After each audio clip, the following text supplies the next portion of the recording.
హైదరాబాద్లోని గోషామహల్లో ఉస్మానియా ఆసుపత్రి కొత్త భవనానికి తెలంగాణ సీఎం రేవంత్ రెడ్డి జనవరి 31న శంకుస్థాపన చేశారు. ఓం నారసింహాయ నమః, ఓం జనచాయ నమః, ఓం జనార్దనాయ నమః, ఓం ఉపేంద్రాయ నమః, ఓం హరయే నమః, ఓం శ్రీకృష్ణాయ నమః, ఓం శ్రీకృష్ణ పరబ్రహ్మణే నమో నమః. 2700 కోట్లతో ఈ పనులను చేపట్టనున్నారు. అంతర్జాతీయ స్థాయిలో వైద్య సౌకర్యాలు రోగులకు అందుబాటులోకి రానున్నాయి. 26 ఎకరాల్లో నిర్మిస్తున్న ఈ భవనం 2 ఏళ్లలో పూర్తి చేయాలని రేవంత్ సర్కార్ టార్గెట్.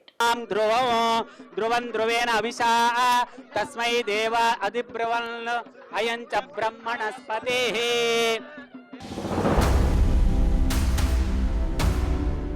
32 లక్షల చదరపు అడుగుల విస్తీర్ణంలో కొత్త భవనం నిర్మిస్తారు. 14 అంతస్తుల్లో 8 బ్లాకులు నిర్మించనున్నారు. 2000 మందికి ఒకేసారి వైద్యం అందించేలాగా బెడ్స్ ఉంటాయి. 30 విభాగాల్లో వైద్య సేవలు అందించేలాగా భవనాన్ని డిజైన్ చేశారు.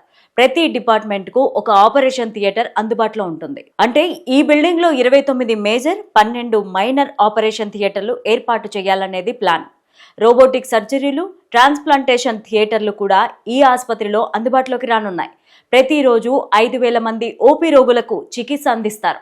మరో 500 బెడ్స్తో ఇంటెన్సివ్ కేర్ యూనిట్ ని ఏర్పాటు చేస్తారు.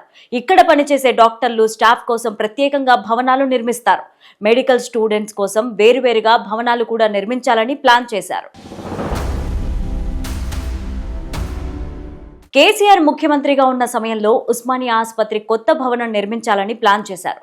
కోర్టు కేసులతో పాటు ఇతరత్రా కారణాలతో ఇది ముందుకు సాగలేదు. 2015 జూలై 23న ఉస్మానియా ఆసుపత్రిని కేసీఆర్ పరిశీలించారు. ఈ భవనాన్ని కూల్చి అక్కడే కొత్త భవనం నిర్మిస్తానని ప్రకటించారు. అయితే ఈ భవనం హెరిటేజ్ భవనమని కూల్చొద్దంటూ కొందరు కోర్టును ఆశ్రయించారు.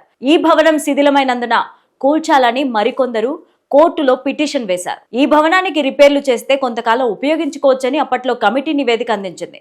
2020 జూలైలో కురిసిన వర్షానికి ఉస్మానియా ఆసుపత్రిలోకి వర్షం నీరు చేరింది. దీంతో ఇక్కడి రోగులను పక్కనే ఉన్న భవనంలోకి మార్చారు. ఈ భవనం కూలిపోతుందనే భయంతో వైద్యులు ఆందోళన చెందారు. ఈ భవనంలోని అన్ని డిపార్ట్మెంట్లను పక్కన భవనంలోకి మార్చాలని వైద్య ఆరోగ్య శాఖ నిర్ణయించింది. దీంతో 2020 జూలై 27న పాత భవనానికి తాళం వేశారు. ఇదే విషయాన్ని కోర్టుకు కూడా ప్రభుత్వం తెలియజేసింది. కొత్త భవన నిర్మాణానికి కూడా కేసీఆర్ సర్కార్ ప్లాన్ చేసింది. కానీ అడుగు ముందుకు పడలేదు. 2023 అసెంబ్లీ ఎన్నికలకు ముందు ఉస్మానియా ఆసుపత్రి భవనాన్ని కాపాడుతామని కాంగ్రెస్ హామీ ఇచ్చింది. అధికారంలోకి వచ్చిన తర్వాత 2024 ఆగస్టులో గోషామహల్లో ఉస్మానియా ఆసుపత్రికి కొత్త భవనం నిర్మిస్తానని రేవంత్ రెడ్డి ప్రకటించారు. చివరి నిజాం మీర్ ఉస్మాన్ అలీ ఖాన్ ఉస్మానియా ఆసుపత్రిని 1919లో కట్టించారు. 22 విభాగాలు, 1096 బెడ్స్ అందుబాటులో ఉన్నాయి. ట్రాన్స్జెండర్ల clinic, blood bank, skin bank, diabetes clinic వంటి చికిత్సలకు ఈ ఆసుపత్రి పేరు పొందింది. ఉమ్మడి ఆంధ్రప్రదేశ్ రాష్ట్రంలో ఈ ఆసుపత్రే టాప్. వీఐపీలు, వీవీఐపీలు కూడా ఇదే ఆసుపత్రిలో చికిత్స తీసుకునేవారు. ప్రభుత్వాలు ఉస్మానియా ఆసుపత్రిపైన శ్రద్ధ చూపకపోవడంతో శిథిలావస్థకు చేరింది.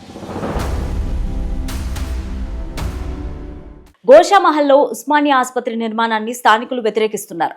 ఉస్మానియా ఆసుపత్రిని ఇక్కడ నిర్మిస్తే తమకు వ్యాధులు వచ్చే అవకాశం ఉందని స్థానికులు ఆందోళన చెందుతున్నారు. అయితే ఈ విషయంపైన తమకు ఉన్న సందేహాలను తీర్చి తర్వాతే నిర్మించాలని కోరుతున్నారు. ఉస్మానియా ఆసుపత్రి నిర్మాణ పనులకు రేవంత్ రెడ్డి శంకుస్థాపనకు రావడాన్ని నిరసిస్తూ స్థానికులు బంద్కు పిలుపునిచ్చారు. అయితే నిరసనకారులను పోలీసులు హౌస్ అరెస్ట్ చేశారు.